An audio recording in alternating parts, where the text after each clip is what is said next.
This is Mr. Martin. These are video notes for Unit 2. We're talking about rational expressions still, and in this video we're going to be talking about simplifying rational expressions by adding or subtracting. So before we get to that, let's go back and just look at a couple quick examples of adding and subtracting fractions.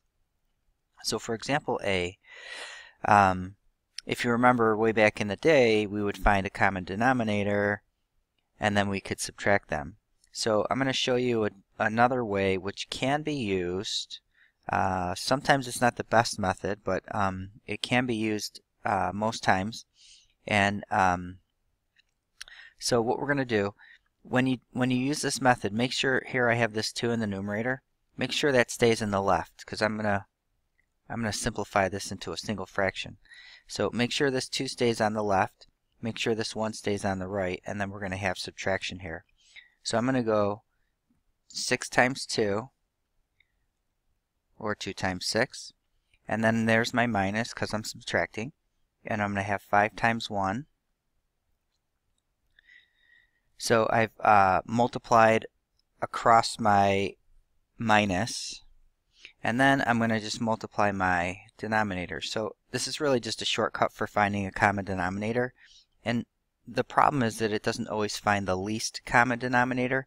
In this case it does, but it doesn't always. So once we get this single expression, we can start simplifying. We're going to have 12 minus 5 over 30, or just 7/30. Okay, this is exactly the same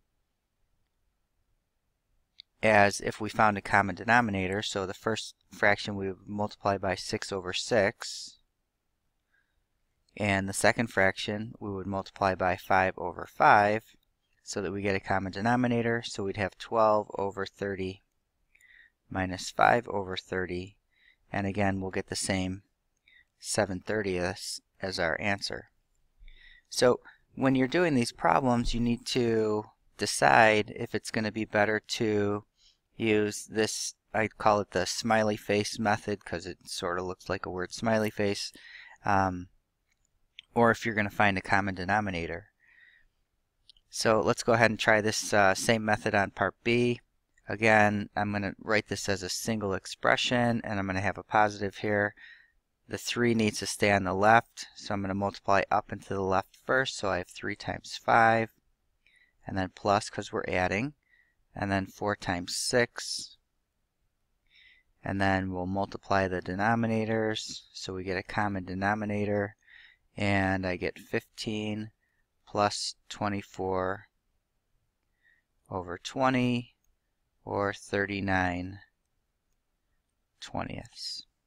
Okay, so this is the shortcut method for adding or subtracting fractions, and we can use this also when we're adding or subtracting rational expressions. So let's take a look. And the first thing you want to decide is, if I multiply these two denominators, x and x plus 1, is that going to be my lowest common denominator? In this case it is. So what I'm going to do is I'm going to multiply up and to the left. So I've got 2 times x plus 1, and then we're subtracting, so it's minus, and then I'm going to multiply up and to the right. I have 1 times x, and then I'm going to multiply my denominators, so I have x times x plus 1, and then we're just going to do some simplifying. So I'm going to distribute over here. I have 2x plus 2, and 1 times x is x, minus x, and most of the time we're not going to multiply out the denominators. Just do a little simplifying here. I have like terms here. I have a 2x and a minus x, so that gives me x. I'm left with x plus 2 over x times x plus 1. Now you can factor, or not factor, you can distribute on the denominator if you want to, but again, not really necessary. Okay, so what I want you to do is go ahead and pause the video. And as always, if you have questions, make sure you write those down so that you can ask me. And go ahead and do the you do. And when you restart the video, the solution will be there, and I'll give a short explanation, and we can compare answers. And we'll see after you do the you-do. Okay, so here's the solution for this problem. We've got x squared plus 8x plus 6 all over x plus 1 times x plus 2. Now keep in mind that normally we want to think if we can factor the numerator to see if there's any common factors. In this case, the numerator isn't going to factor.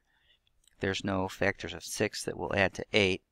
But anyway, if you notice, going back to the beginning, I did x plus 2 times x, and then plus because we're adding, and then I did 6 times x plus 1, and then we multiplied the denominators here. Again, you don't need to FOIL that out. You can just leave it in factored form. We'll distribute twice in the numerator, so we'll distribute the x over here, we'll distribute the 6 over here, and then we get some like terms in the middle. We have a 2x and a 6x, which becomes our 8x, and we've got our final answer. So again, make sure that you ask questions if you have them. Move on to the practice makes permanent. If you get stuck on a couple of these problems, we've got some videos for those. So for number 2, there's another video, and also for number 4, there's a video. So if you get stuck on those, feel free to check those out.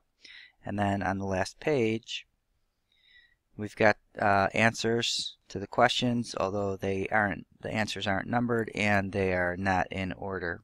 So you'll kind of have to match those up with what you have.